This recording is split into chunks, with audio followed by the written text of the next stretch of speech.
എല്ലാവിധത്തിലുള്ള ആപത്തുകള്, കണ്ണേറുകള്, സിഹറുകള്, അതുപോലെയുള്ള എന്തെല്ലാം വിഷമ പ്രയാസങ്ങളുണ്ട് അതിൽ നിന്നെല്ലാം സംരക്ഷണം അള്ളാഹുവിന്റെ ഭാഗത്ത് നിന്നും ഉണ്ടാകുന്ന ചെറിയൊരു സൂറത്താണ്. നബി സല്ലല്ലാഹു അലൈഹി വസല്ലമ തങ്ങൾക്ക് വലിയ റാഹത്ത്, എപ്പോഴും നബിതങ്ങൾ ഓതുന്ന സമയത്ത് വലിയ റാഹത്തുണ്ടായി എന്ന് നബിതങ്ങൾ തന്നെ പറയുന്ന ഒരു സൂറത്താണ് സൂറത്തുൽ ഇഖ്ലാസ്, ഖുൽ ഹുവല്ലാഹു അഹദ് എന്ന സൂറത്ത്.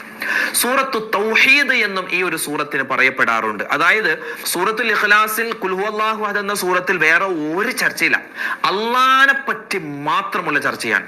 തൗഹീദ്, ഏകദൈവ വിശ്വാസത്തെ പറ്റിയുള്ള മാത്രമുള്ള ഒരു സൂറത്താണിത്. അതുകൊണ്ട് അള്ളാഹുവിന് ഏറ്റവും കൂടുതൽ ഇഷ്ടമുള്ള സൂറത്താണ്.